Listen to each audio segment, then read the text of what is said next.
Welcome everybody to a life transformation series by Pathfinders. Good morning, everybody. And today I'm going to talk about the principles of success. Every month we'll have a new topic that I'll be talking about, and today I want to talk about the principles of success. So, sizable gentry, thank you for coming. What is success to you guys? Let me see your opinion first. What is success to you? As I was reading, in the dictionary definition of success is when you achieve your desired results. When you achieve your desired result, it is considered as success. I got a answer: to be happy in all respects is success. To get what you want is success, is what Sunil is saying. Brijesh says achieving life goals is a success. Okay. What else? Sandeep says achieving the goals while sticking to my values is success for me. Natarajan says being happy is success for me. Yes. What else? We all have in our own mind a definition of success. Ravi says make myself able to help some others. Rishikesh says loving what you do is success to achieve goals. So these are different people will see different ways to look at success. Vikrant says, see to be proud in parents' eyes for ourselves is success. So success means different things to different people. And today I'm going to talk about the 10 principles of success that I have applied in my life, and my life has become successful. So this is what I'm going to talk about today, the principles that I have applied in my own life and that have become, useful for me. It has made my life more meaningful. These are the 4 energies that we are composed of. These are the 4 energies that constitute us: physical energy, mental energy, emotional energy, and spiritual energy. Your body is a very important tool that you have to live life. Without body, life doesn't exist. Whether your body is healthy, whether your body is sick, in what state, in what shape your body is, it is very, very important. So when your body is healthy, how do you keep your body healthy? By eating the right food, by exercising properly, making sure it is not, in an ill state. This is how you keep your body healthy. Will the body automatically remain healthy from 1 year to 99 years? No.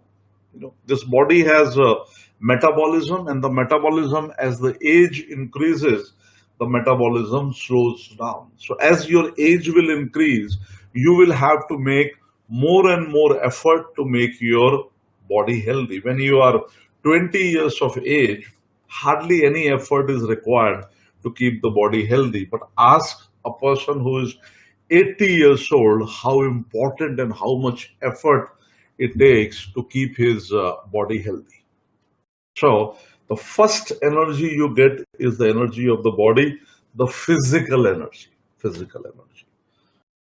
Second energy, very important, and this is what differentiates us from other animals, is our mind, the mental energy. In fact, the brain, which is the seat of the mind, consumes most of the energy. If you are a thinker, you will use so much energy you can't even imagine. So mental energy is another energy that governs you. How do you increase your mental energy? Yes, how do you increase your mental energy, guys?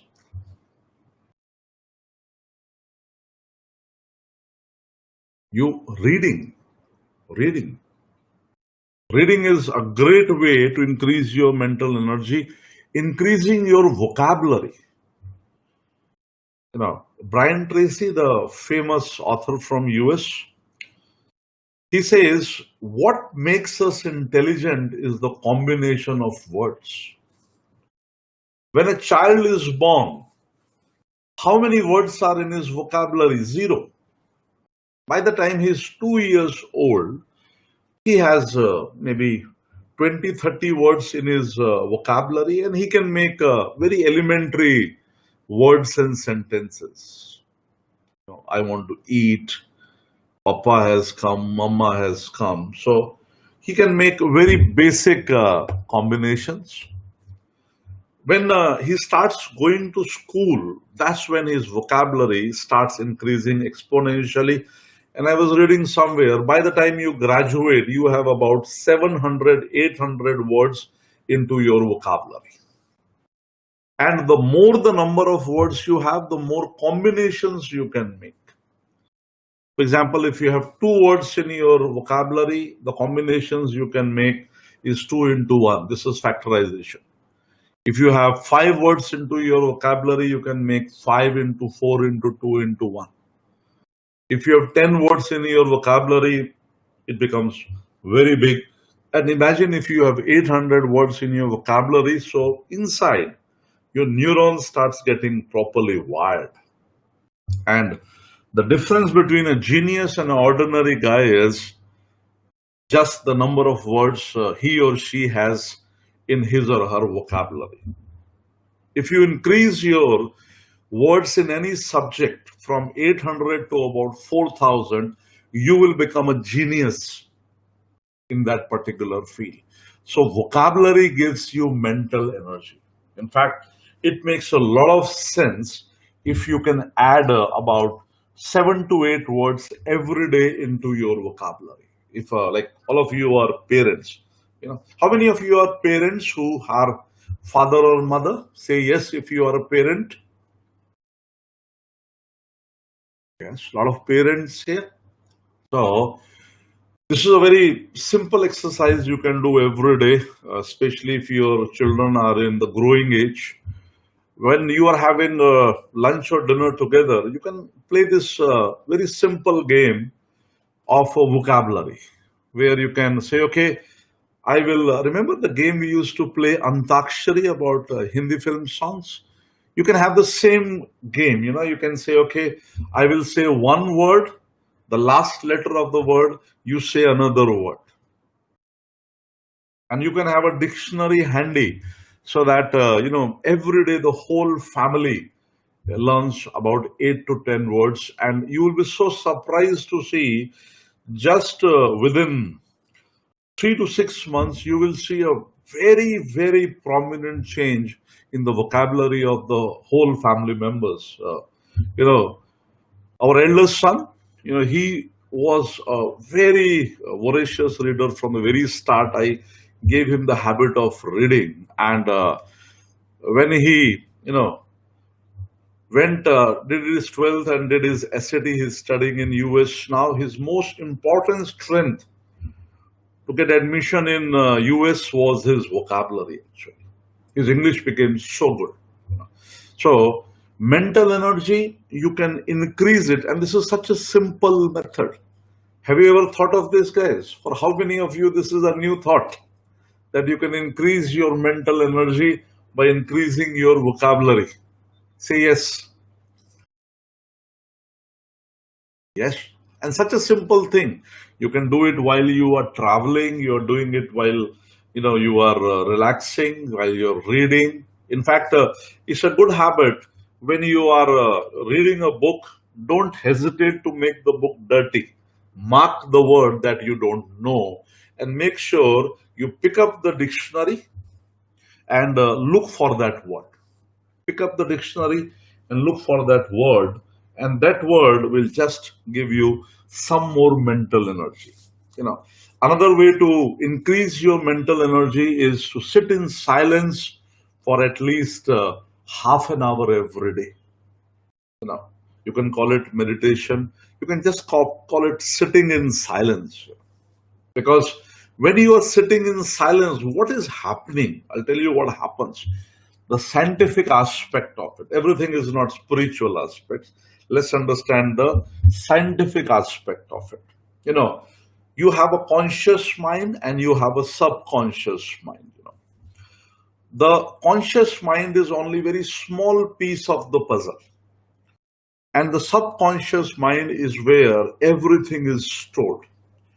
The conscious mind is the master, subconscious mind is the servant, which obeys all your commands and makes sure everything is manifested. Remember, we had this story about the Aladdin and the lamp, where Aladdin used to give a command, and the genie in the lamp used to make the wishes fulfilled. So, who is Aladdin here? Aladdin is the conscious mind. And who is the genie? Genie is the subconscious mind. Why are you not able to manifest things in your life very fast? Because the connection between the conscious mind and the subconscious mind is not very good. The more is the connection between the conscious mind and the subconscious mind, the more you will be able to give proper commands to your subconscious mind. It's a very, very important aspect. The whole concept of law of attraction is based on this, a proper communication between your conscious mind and your subconscious mind. Your subconscious mind has unlimited powers because it has memory and knowledge, not only from this life, but from multiple lives that you have lived before. A good reference, Brian Weiss, Many Masters, Many Lives, a must-read book that you should go for. Then, when you sit in silence, what is happening when you're sitting in silence? Your conscious mind, which is continuously having numerous thoughts. A study says about 10,000 thoughts are crossing your mind, continuously, without you even being aware of them. 2 or 3 in them are the dominant thoughts, the prominent thoughts. Rest are right below the surface. Memories of your childhood, memories of your college days, people you have met, your visual things. See, everything that you are doing is creating a memory. We have senses. What senses do we have, guys? Please write, what senses do we have? Yes, hearing. Very good, Prajesh. Vision, touch, taste. So these are all the senses, and every moment that you are living, these sensings are, interacting with the world, seeing something, hearing something, smelling something, touching something, and all this converts into a memory. And with that, you associate a thought. And with that, you associate a thought, and that remains into your conscious mind. And every thought consumes energy. Please understand, every thought consumes energy. The more are the thoughts in your mind, the more is your energy sucked. So you have to focus on keeping in your conscious mind only the necessary thoughts and removing from it all the unnecessary thoughts. In your house, you clean your house every day, don't you? You have a servant or yourself, you're cleaning your house. Why do you clean your house every day? Yeah, please answer. Why do you clean your house every day? Is there, you don't have to do that. You clean your house every day to make it clutter free. Very good, Archana. To make sure it is clutter free and you feel good with it. And Avinash says, so dust accumulates every day. We have to remove the dust. We have to remove the dust. And this is the exact process sitting in silence does for your mind. It removes the clutter and it, makes sure that the dust that is accumulated in the mind every day through the senses is cleaned on a daily basis. So most people associate sitting still in silence with a spiritual activity. No, I call it a cleaning activity.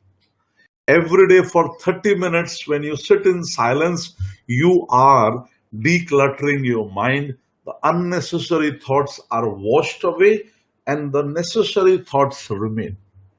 Another thing that happens is when all that clutter is removed, somehow the glass becomes clean, you know and the conscious mind can see the subconscious mind, visualize it in such a way that the conscious mind is trying to look at the subconscious mind, but on that glass is a lot of dust, and that dust is called unnecessary thoughts. When you sit in silence, you remove those unnecessary thoughts, and the subconscious mind is clearly visible, and the conscious mind can now give command to the subconscious mind. So this is the whole purpose of sitting in silence for about 30 minutes in a day. You can do it before you go to sleep in the night, you can do it early morning, even in the day, whenever you have time. This 30 minutes will bring a huge transformation in your life. How many of you sit 30 minutes in silence every day?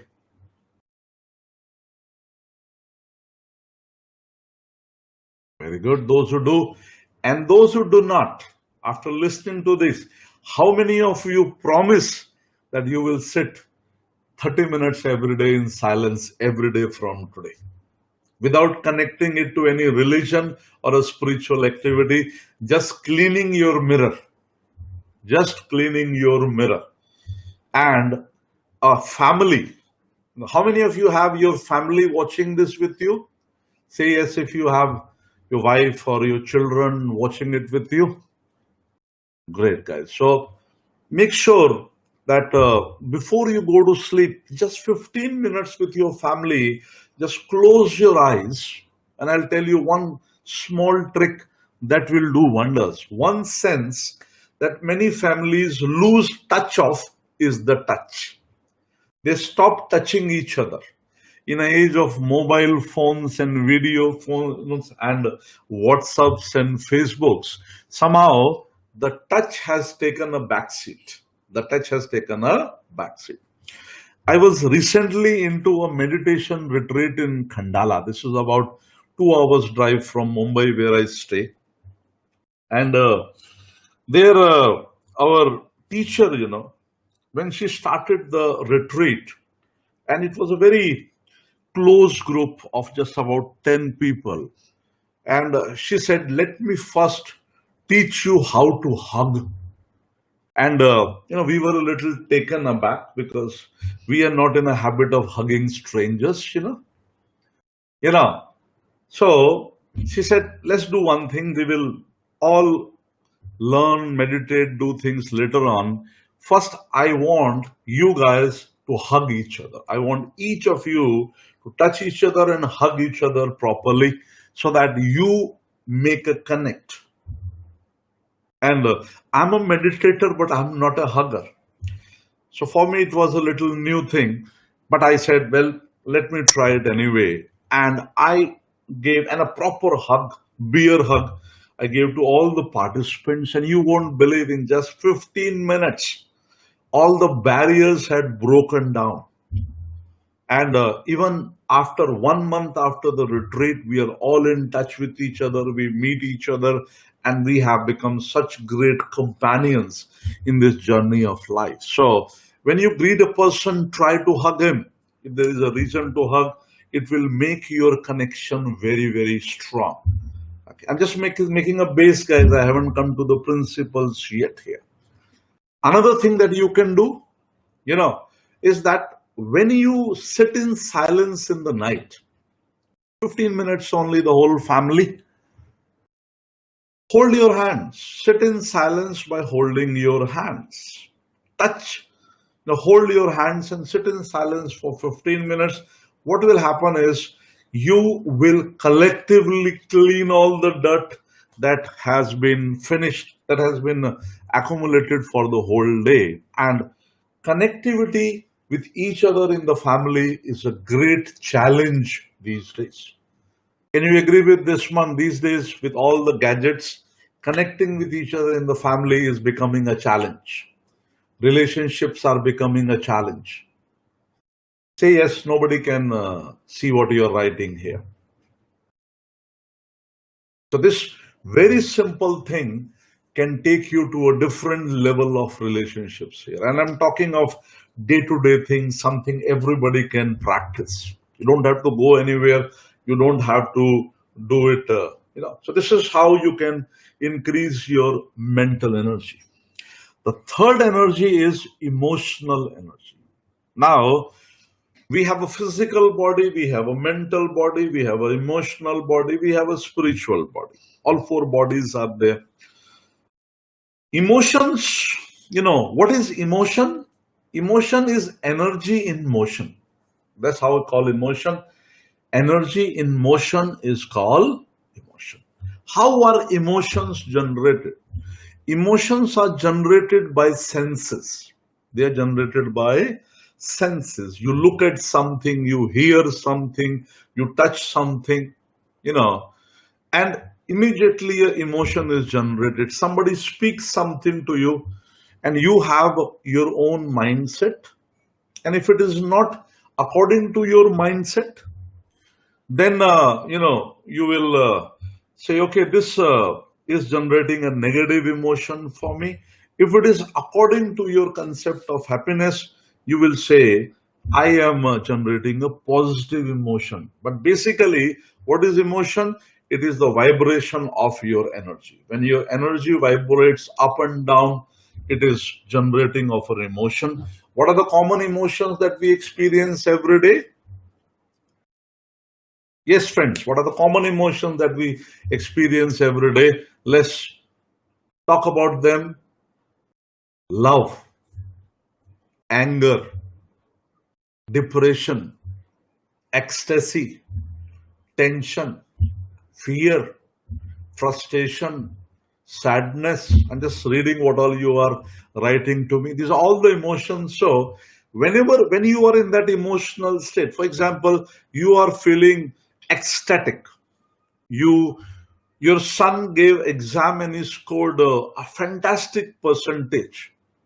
What is the emotion in the whole family? Ecstasy, happiness.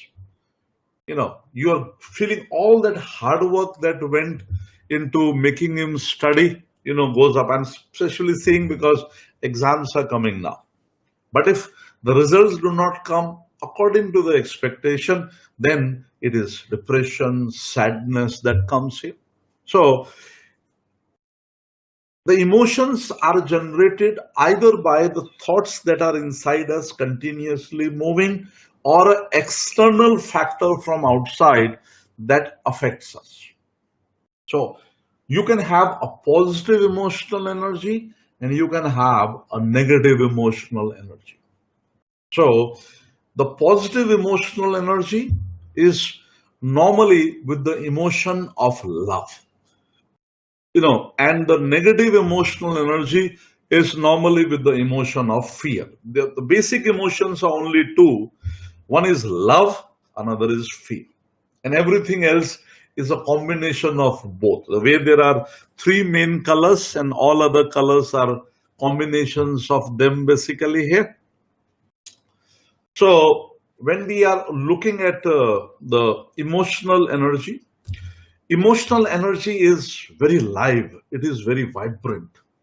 And a negative emotional energy can lead you to depression. And since for the whole day, we are continuously interacting with people, we are interacting with people in our office, in our home, while we are traveling. So, your emotions are continuously fluctuating. And when emotions are continuously fluctuating, they are sucking your energy. They are sucking your energy on a continuous basis. So, how do you increase your emotional energy? The best way to increase your emotional energy is to make sure you are loving and forgiving towards people. In fact, one of the greatest secret of increasing the emotional energy is to forgive people. Love is fine, but forgiving is bigger. And it is easy to forgive, when somebody is known. But if you can forgive a bad boss, if you can forgive a lousy colleague, if you can forgive people around you, even though you know that the mistake is theirs, that increases your emotional energy, exponentially. Exponentially. So that's then loving is another way to increase your emotional energy here. And another way to increase your emotional energy is to become aware of your negative emotions. Try to live in the now. Most people, they are either living in the past or they are living in the future. And emotions are continuously being generated. Let's say you go out and somebody says a bad word to you. You will carry that emotion for the rest of the day and you will feel really, really bad about it. It will continuously suck your energy. But let's say you are getting out, you have worn a beautiful white shirt that you purchased yesterday. You just go out and you meet your neighbor and he says, "Hey, that's a beautiful shirt that you are wearing. It is looking so nice on you." What emotion is generated suddenly? Because you were not expecting it. Joy, unexpected joy suddenly comes up. And for the whole day, this single comment, will it increase your emotional energy or decrease your emotional energy? Yeah, please answer.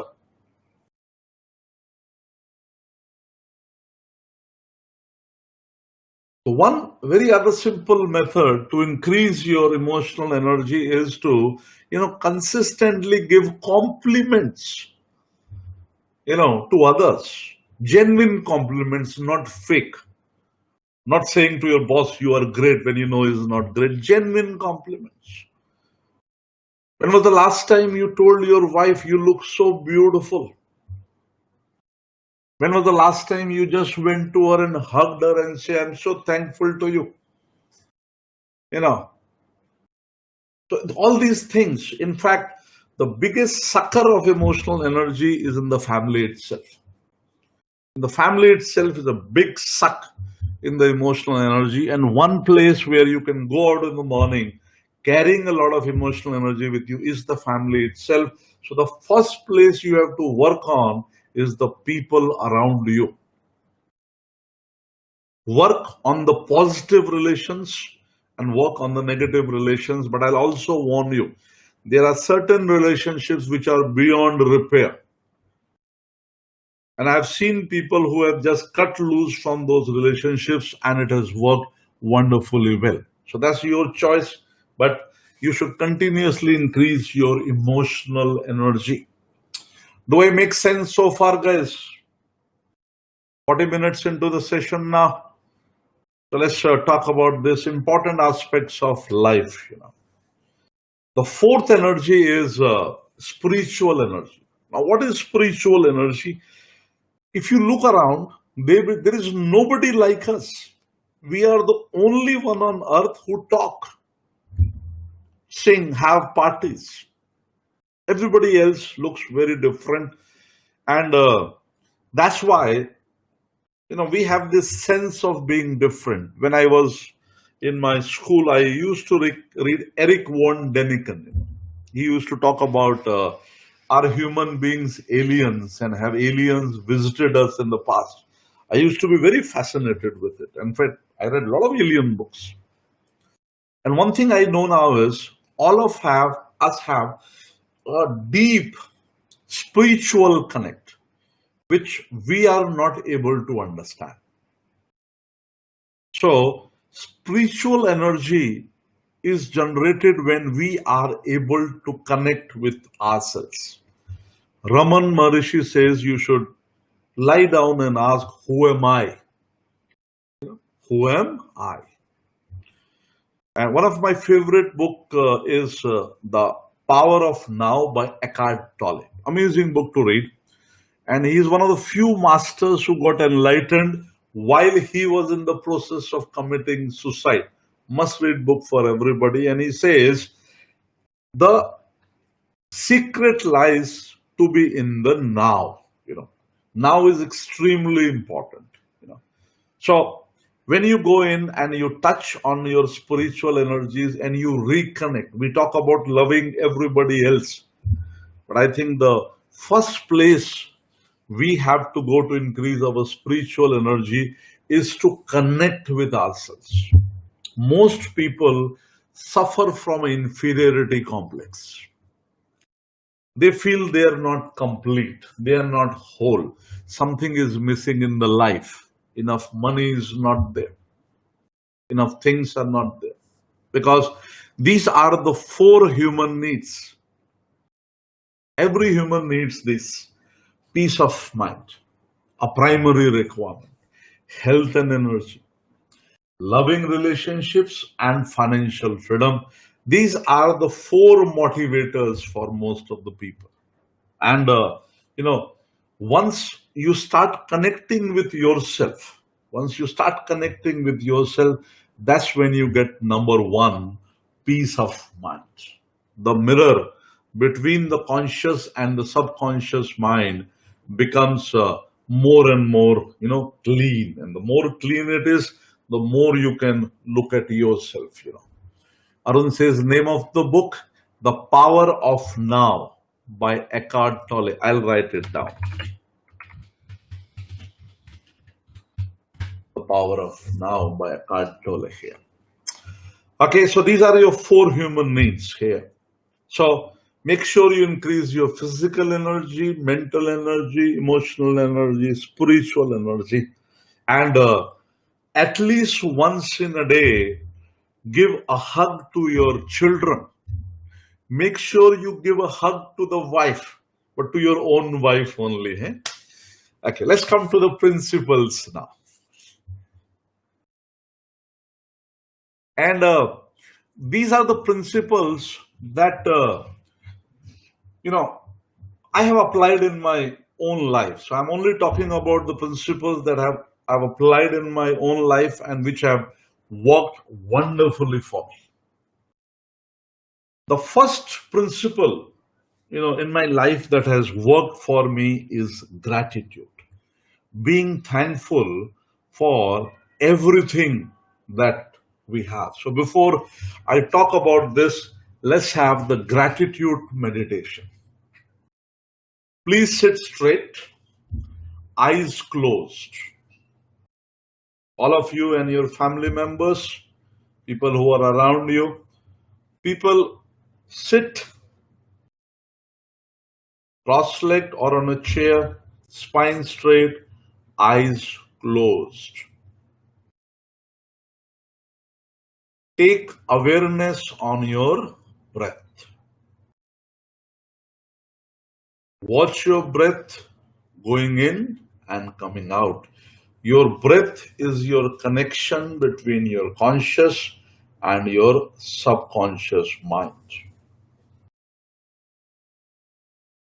Gautam Buddha achieved enlightenment just through the breath. That was his vehicle for achieving enlightenment.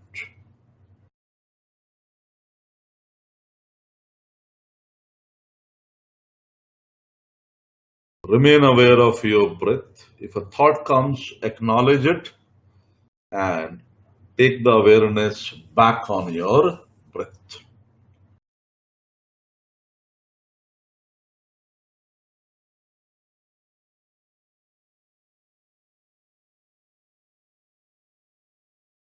Now, in front of your eyes, in your mind's eye, bring the image of your mother. She is the one who brought you to this Mother Earth. And express your thankfulness, your gratitude towards her. Your parents are not perfect, but they are the best that were chosen for you by the higher source. Express your gratitude to your mother. And if you have any negative feelings towards her, say sorry that you even had those. Forgive her and hug her and say, I love you. Now bring in the front of your mind size the image of your father. Hug him. Say thank you to him for everything that he has done for you and he is doing for you. Now bring in front of you all your siblings, your brothers, sisters. They are your companions. They are your blood companions in this journey on Mother Earth. Say thank you to them. Hug them mentally. Now bring one more circle, your friends and well-wishers in front of your mind's eyes. Look at them lovingly and express your gratitude towards them. Now bring in front of your eyes your enemies, people whom you don't like, people who generate negative emotions in you, and forgive them. There is always a reason. Sometimes it might be their mistake, sometimes it might be your mistake. Even if the person is genuinely wrong, you become the higher person by forgiving. Forgiving is a very strong declutter. Now bring in front of your eyes white light. Now your whole mind is filled with white light, universal energy. And this universal energy is now cleansing all your bodies. Physical body, mental body, emotional body, and spiritual body. Removing the negativity from them and filling you with positivity. The process is going on. Make sure your eyes are closed. It's a powerful process.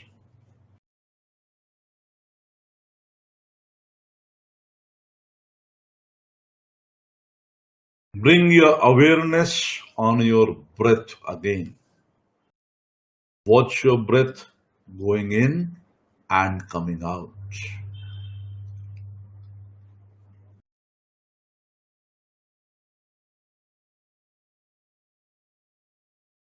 On my count of 5, slowly open your eyes. 5, 4, 3, 2, 1.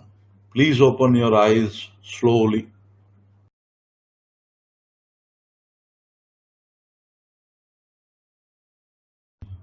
How are you feeling, friends, now after this meditation?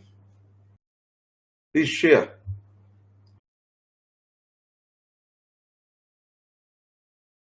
Great. I have a big attendance today. A lot of people have come. It is a Saturday. Natarajan says surprisingly very light-hearted, peaceful, fresh, relaxed, excellent. So this is the first principle. Shiv says, I don't feel like opening the eyes. Well, Shiv doesn't open the eyes anyway. He sits in meditation. Right? This is the first principle which of success. It is gratitude. When you are thankful for that, everything that is around you, for whatever life you have, nothing is perfect. But whatever you have at this moment, say thankful you have a good body. Your eyes are working, your ears are working, your family is with you, you're living in a house, you have a job, you get some salary. So there are so many things that are there to be thankful for. Our natural urge is to look for things which are not perfect. We complain a lot. My job is not great. I didn't get a good family. I did not have enough money. I don't have the perfect beauty, perfect health. It is very easy to fall into that trap of complaint. And the law says whatever you focus on grows. Whatever you will focus on will grow in your life, because when you focus on positive things will grow in life. And when you focus on negative things, then negative things will grow in life. It is your focus that decides what comes in your life. So make sure you are thankful. Let's write down for me here. What are you thankful for at this moment? Write it down. I'll not say any names, I'll just read the words. So please write down, what are you thankful for in your life at this moment? Everything that you're thankful for in your life, write it down. Those who are listening to a recorded version of this, guys, please write it down. Do the meditations as I told you. Family, my kids, my mother, a bright day, towards my father who has been my mentor, good friends and people around me, being human, body, loving parents, my job, my salary. I'm just reading what you're writing. My loving friends, my dog, being alive, everything surrounding me, my guru, father, mother, God's neighbor. I'm thankful. There's so many things. Think of a country where there is a continuous war going on, where is the dictator who takes away your freedom. Aren't we thankful to live in a country which has plenty, where all kind of weathers we enjoy? I have a Vedant in Chicago now, and right now, he said, Dad, the minimum temperature is -20, and here we are in India, we enjoy all kinds of fruits, vegetables, weather. We are in a democracy and we can do stuff, whatever we want. We have opportunities for growth. If we start looking for things to be thankful for, it is so many things we can be thankful for. And I'll tell you a small secret. Let's say you are earning a salary of 50,000 rupees a month, and you want to increase that salary to 5 lakh rupees a month. Do you want to know the secret how to do it? Say yes if you want to know the secret. Right. Be grateful to that 50,000 rupees a month. When you get your salary, either as cash, check, or an electronic transfer, look at that salary lovingly and say, thank you very much for coming to me. Money is an energy, guys. When you give your positive energy to the energy of money, money will love you and it will grow in your life. Such a simple method, and has worked fantastically, effectively in my life. Be thankful for every rupee that comes into your life. And whatever you can afford, use it to help others. Your money will grow in your life by showing gratitude. Be grateful for all your relationships. Be grateful to yourself. Many of us are not showing gratitude to ourselves. This is a big challenge. Look at a person who commits suicide.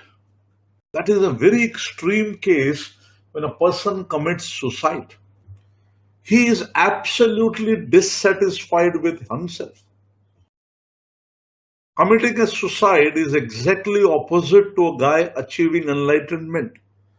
A person will achieve enlightenment when he is extremely satisfied with himself, when he accepts himself or herself as it is. When I say he, guys, I mean she also. I'm not gender biased. So, accepting yourself as it is the first step to gratitude. Whatever your look is, whatever your body is, whatever your state of mind is, wherever you are living, whatever you are earning, you know, accepting yourself as it is and thanking God. You can say, I know there are things that are lacking, but I'm thankful for it, and I'm sure there is a bigger meaning in it. There is something I have to learn so that this life has been given to me. I am thankful for it. I'm thankful to myself wherever I am right now in my life, and I'm thankful for the opportunity that has been given to me to grow.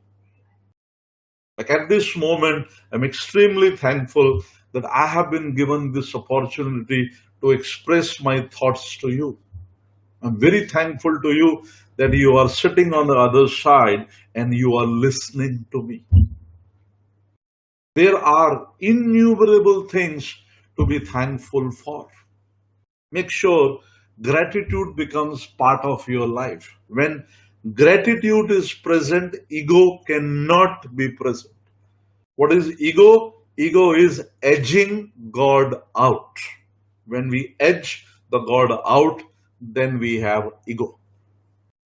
So a person who is grateful, when you go to your office tomorrow, the people who have genuinely helped you, why don't you go and say thank you to them? Thank you for helping me. Many of the people are so miser in saying a thankful or giving a compliment.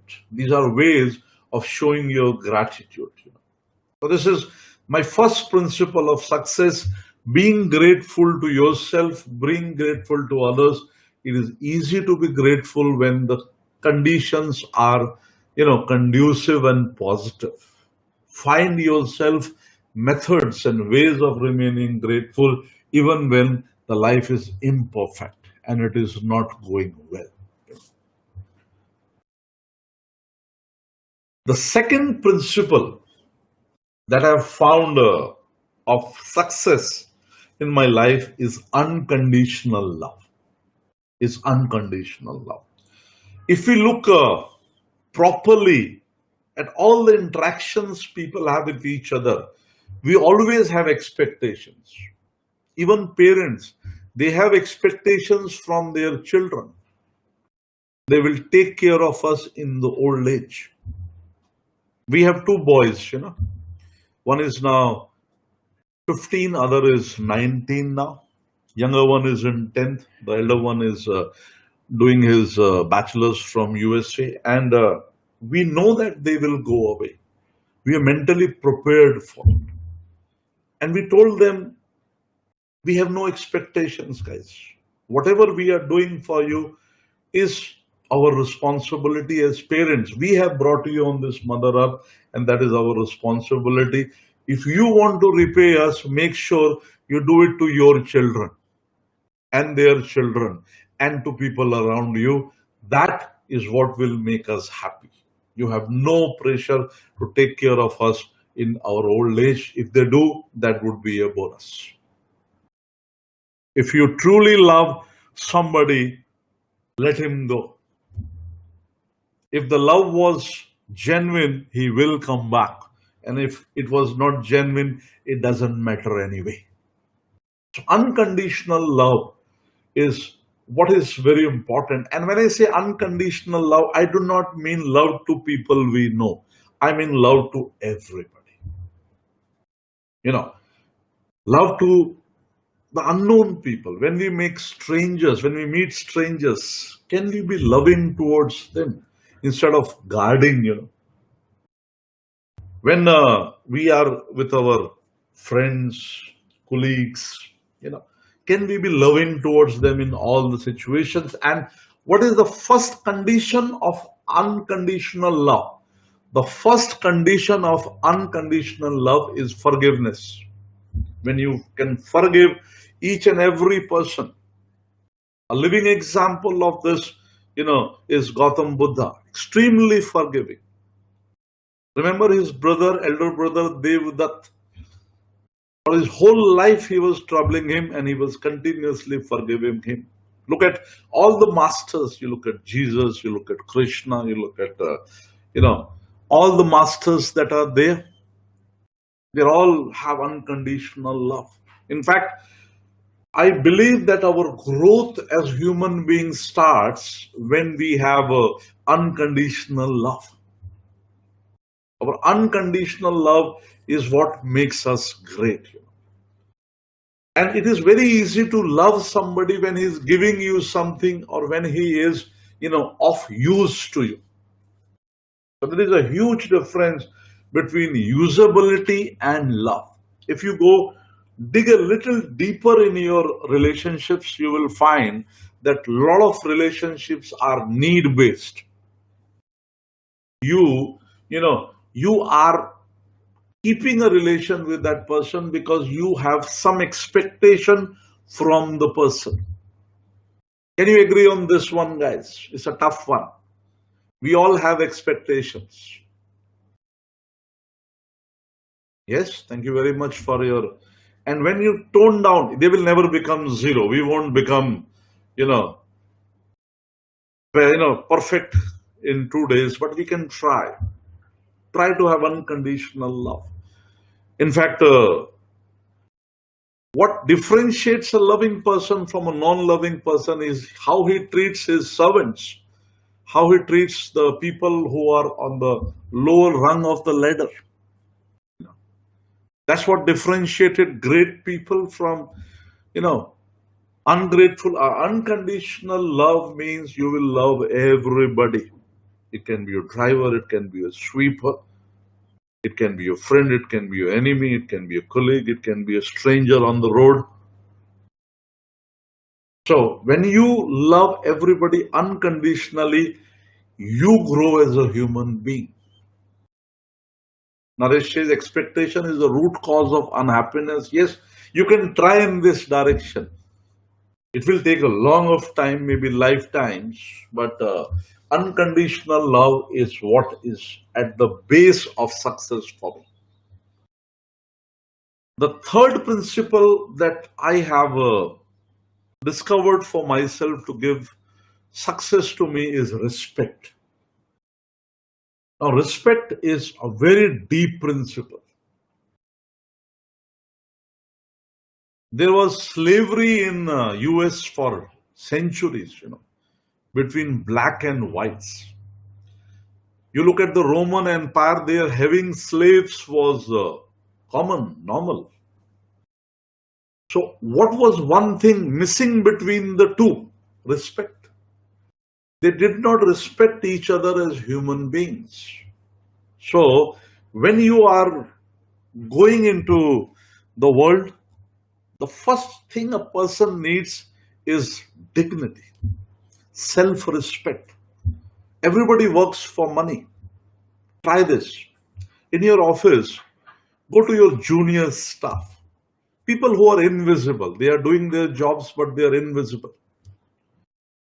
Go to one of them. Talk to him for 5 minutes. Ask about his work. You don't have to show him charity. He has self-respect.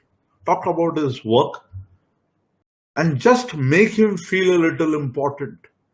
That he also spends the same 8 hours in that office that everybody else spends. Show interest in him. Ask about him. And his self, what have you given him? You have given him respect. You have given him unconditional love. And when you say, thank you, you are doing a great job, you have practiced gratitude. In fact, every day ask yourself a very simple question. Did I express gratitude? Did I show unconditional love? And did I respect everybody who came around me? These three things will differentiate you from others. How many of you can identify with these three principles, guys? I'm talking about some things that have worked for me. Great. Thank you very much. Let's go forward. This is the fourth principle of success. It is humility. When you start achieving success. You get money, you get fame, you get people around you, people are saying you are great. What is the first thing that develops? Ego, arrogance, being rash. That is the first thing that develops. And the challenge to remain humble is when you have nothing. When you have nothing, anybody can be humble. It is when you have everything, can you still remain humble? And humility is a great stress buster. What is one great example of a humble man in the world? Warren Buffett. Think of Warren Buffett and think of humility. Can you correlate the two? He's one of the richest men in the world. Can you correlate Warren Buffett and humility? Yes or no? Yes. He still lives into his two-bedroom house, still drives an old car. You know, he doesn't socialize much. It is said that Bill Gates once had a meeting with Warren Buffett. He was a little reluctant to have the meeting. He said, "What will I talk with him? We have nothing in common." And the meeting was scheduled only for 30 minutes. When Bill Gates met Warren Buffett, the meeting went on and it lasted more than 4 hours. And they were not ready to part each other and they became very good friends because he learned from him one quality: humility. So humility is a huge, principle that you can have in your life. And especially when you start, you say you started in an office on a lower level, you worked very hard. You went to the higher level, you became the boss. Now everybody is beneath you. You have the power. What creates humility? When you can understand your power and choose not to do anything with it. Choose not to do anything with it until unless it is for the good of the people. That principle is humility. Being humble. That is extremely important. Anthony Robbins, he has written a book, Awaken the Giant Within. He was from very humble backgrounds and he started his career by being a waiter in the hotel. He started his career by being a waiter in the hotel. And then he started looking around the success principles. And then he became one of the biggest motivators in the world. He's a billionaire now. But he once wrote in a book I was reading, he said, whenever I have ego developing, I remember those days when I was a waiter. There was a movie of Amitabh Bachchan called Lavaris. I still remember a scene from it. He was very poor from low background and then he became successful. One day his assistant, he said, "What are you looking at?" And he was looking at an old dress that he used to wear earlier. He said, "Why don't you throw it away? You are super rich now." He said, No. This dress is very important for me क्योंकि ये dress मेरी औकात है. It reminds me where I have come from. So, fly in the sky, but remember your roots. That will keep you humble. That will keep you humble. This is the fourth principle of success for me. The fifth principle of success for me is discipline. Nothing happens without discipline.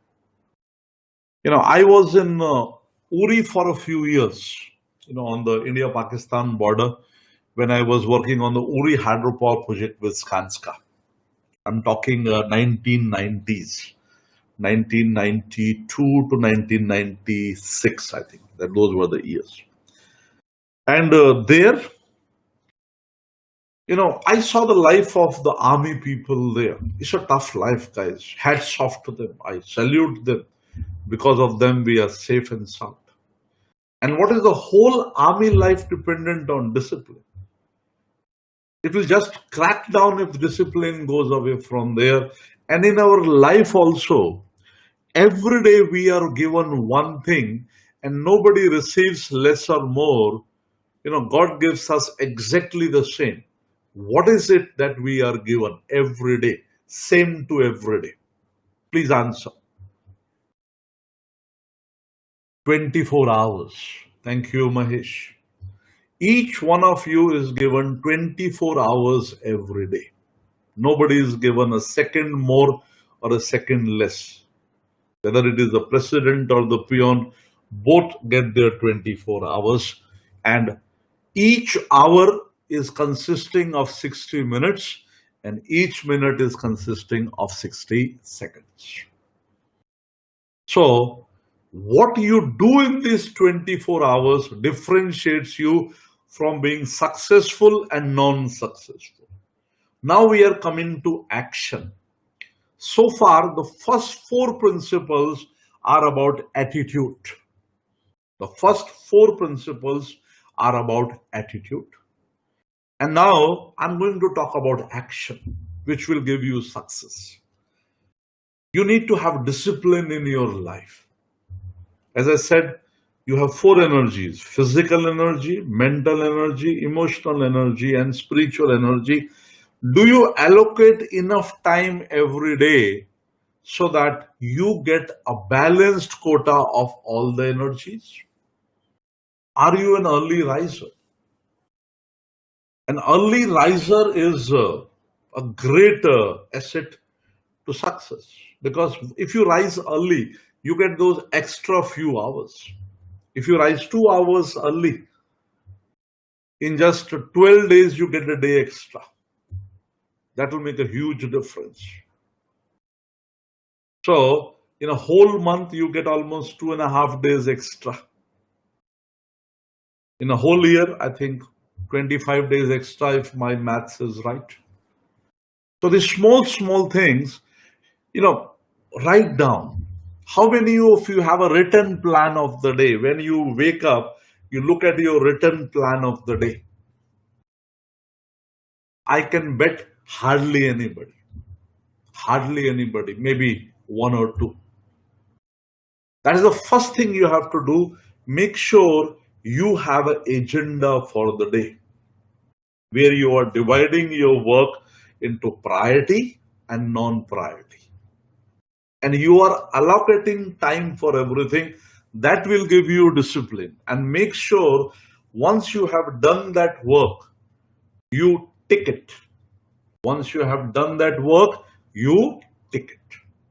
That is what will give you discipline. Have discipline in your life. If you have said 6 o'clock, I'll go for a jog. No matter what, you go for a jog.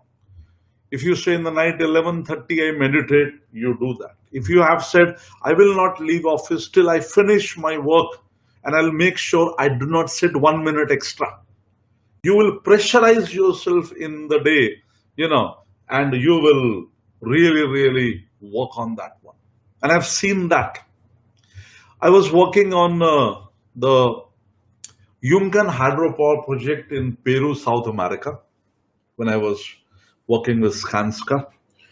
And I was a specialist in geotechnical engineering, and we were handling the geotechnical claims with the Peruvian government. It was a legal issue that we had to handle, and a lot of money was at stake. And Skanska decided to employ White and Case lawyers from UK. I was assigned to them to help them to get all the data. I was part of the team. And those lawyers came. And I went in and I started chit-chatting just to familiarize. And the chief lawyer there said, Yogi, one thing, we are very expensive. Every minute will count. So make sure our time is not wasted on unnecessary things. No time wasters. so that we can give our 8 hours fully. And I saw them working by the clock. They did not waste 1 minute. And the job that we could have done together as a team in 2 months, they finished in 1 week because they packed those hours properly. Ask yourself, are my hours densely packed or are my hours a waste? And especially when you are in an office and you're doing a job, you know, everybody is watching you, whether you know it or not. And how you pack your hour will decide how you go to the top and how fast you go to the top. And you have to put enough discipline, whether it is increasing your physical energy, exercise, meditations, increasing your mental energy, reading vocabulary, increasing your emotional energy. Have a discipline. I have a habit. My old friends, school friends, childhood friends, relatives, you know, I make sure once a month at least I give a call. I don't believe in WhatsApp messages or Facebook messages or email. I believe in hearing the voice. I know I cannot meet them regularly, but I can give them a call. And don't wait for them to give you a call. You call from the front, whether the person calls you or not, and you will be so surprised to find how many relationships will be repaired just by that phone call. A discipline to call. And I even have an Excel sheet where I write the names of the people I have to be in contact with. I have my friend Terry Blythe in UK. I have Johan in Sweden. I have Hari in US. I know there is a very high chance maybe I'll never meet them again. But they have been my friends and colleagues for many years in my past life. And I would like to keep in touch with them. And I make sure that I remember their birthdays, I remember their important days. I cannot have them in the mind.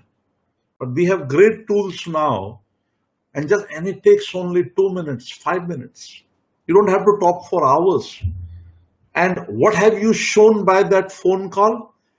You have shown what are the three qualities you demonstrated when you make that phone call.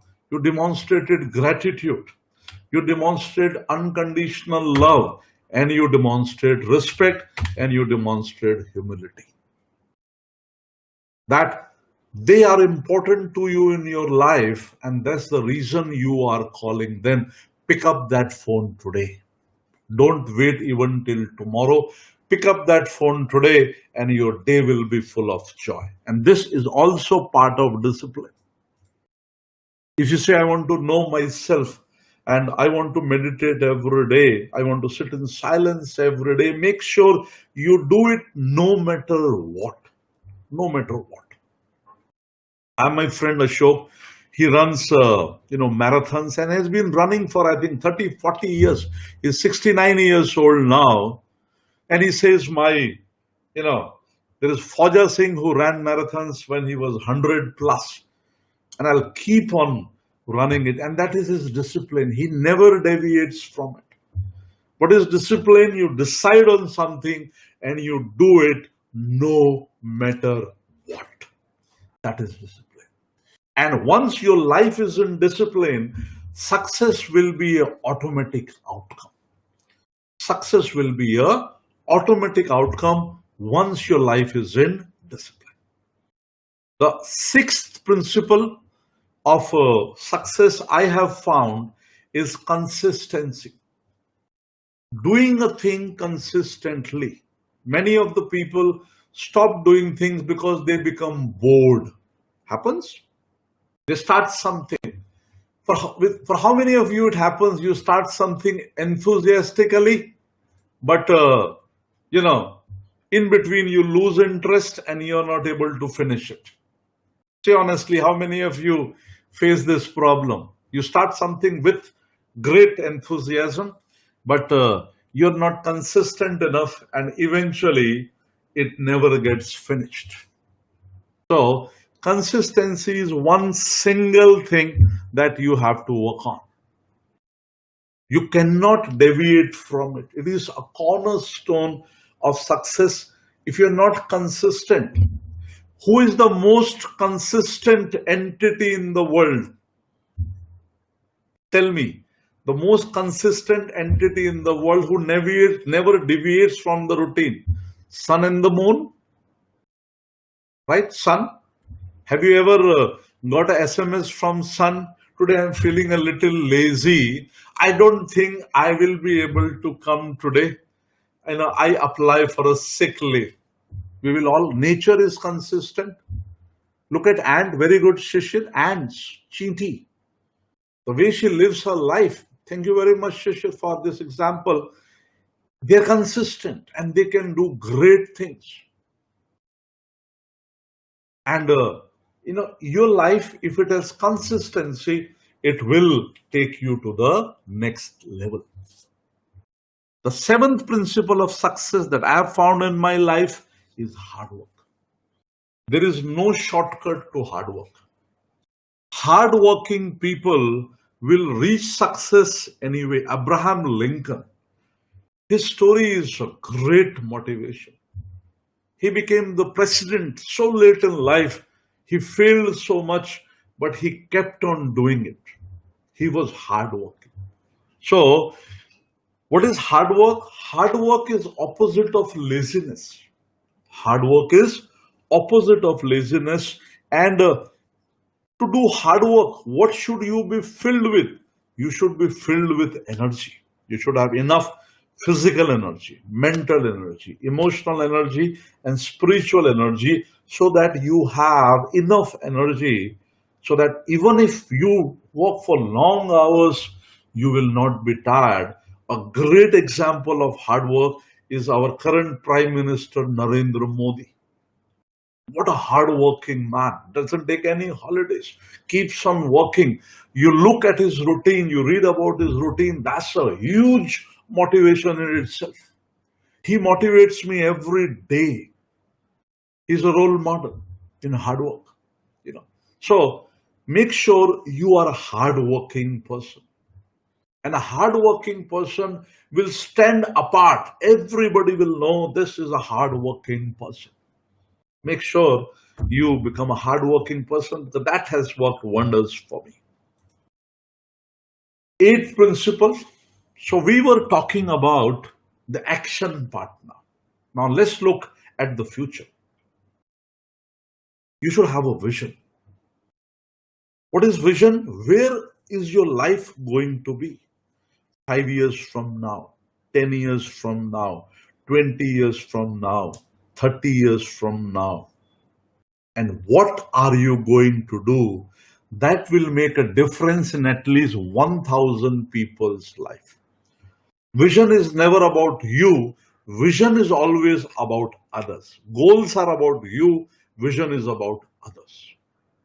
When you are visionary, it means you are looking at a world beyond you. You look at all the great people in the world. Weren't they visionaries first? Say yes if you agree to me. All great successful people in the world, they were visionaries. They had a vision.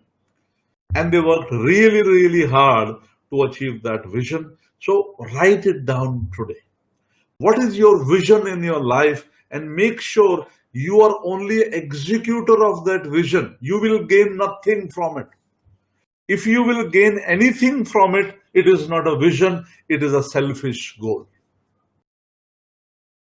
So ask yourself, how are you going to make a difference in the life of at least about 1,000 people without you gaining anything from it except satisfaction? And that is the key to find out what is your vision. And spend some time finding what is your vision in life. The ninth principle of success is specialized knowledge. Specialized knowledge. What are you paid for? Money is a very important aspect of life. You have to accumulate enough so that you have time to do anything else. You have time to do anything else. That is called a specialized knowledge. So, like you all have some specialized knowledge. You're engineers, you're doctors, you're doing business, you're IT guys, you're a housewife. You know, how is being a housewife a specialized knowledge? The food you eat, isn't that a specialized knowledge? Hats off to all the women, you know, and hats off to all the men who know how to cook. That is a specialized knowledge. So make sure you have some specialized knowledge that you will be paid for. Do you know in Sweden, the highest paid people are carpenters? I had a friend from Australia who visited my home recently, and he's also a student. And he said, "Sir, do you know which is the highest paid profession in Australia? It is plumber. Plumber are paid the most." So make sure you have a specialized knowledge, for which people will pay you handsomely, so that you can earn your livelihood and you can also help others, by giving that knowledge to others. That's how humanity grows. That's how the humanity will grow. So this is the ninth principle. You should have specialized knowledge, and I believe not only in one thing, in two things.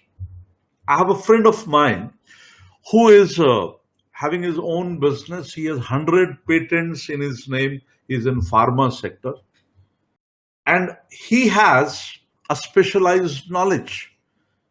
He is a painter. He developed the skill of painting, and now he's such a good painter that people pay him very handsomely for his paintings. 50,000 rupees per painting, lakh rupees per painting. He made all the paintings in my house, and the house looks so beautiful. And he spent years developing that specialized knowledge. So make sure, other than your profession, you work hard to develop a specialized knowledge or a specialized skill. A specialized knowledge is also called a skill. Ask yourself, do I have at least two skills of making money? Okay, write it here, guys. And those who are listening to the recording, ask yourself, what is your second skill of making money? Write it down here, guys. What is your second skill of making money that you are either working on or you already have? Photography, trading.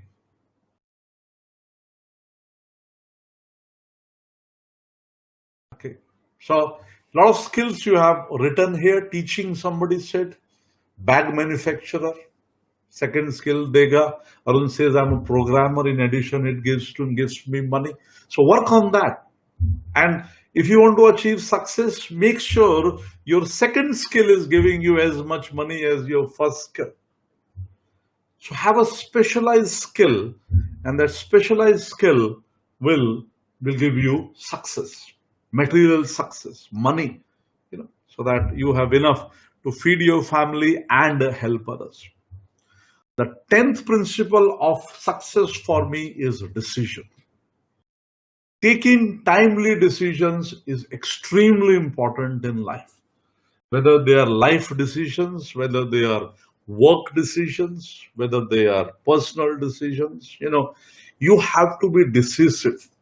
Only a decisive person can be successful in life. Whether it is decision to,